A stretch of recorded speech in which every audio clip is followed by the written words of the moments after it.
How to edit post on Bluesky. Hello guys and welcome back to the channel. In today's video I'm going to show you how you can edit your posts on Bluesky. So let's get started.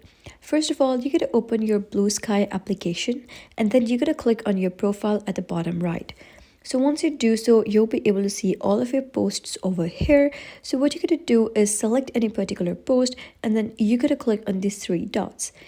Now over here, you'll be able to see a couple of options such as copy post text, send via direct message, share, mute threads, and other. And you'll be able to see an option that says edit interaction settings.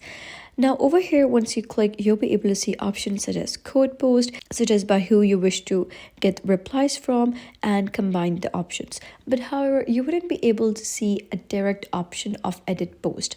So right now the option is not available. So you can simply click on save, and the best thing you can do is click on these three dots, click on copy post text, and then you can simply delete the post.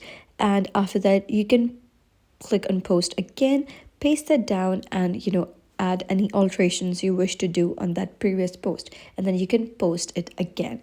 So that is a kind of workaround way how you can edit Bluesky post. So if you found this guide helpful, give it a thumbs up and don't forget to subscribe for more helpful tutorials.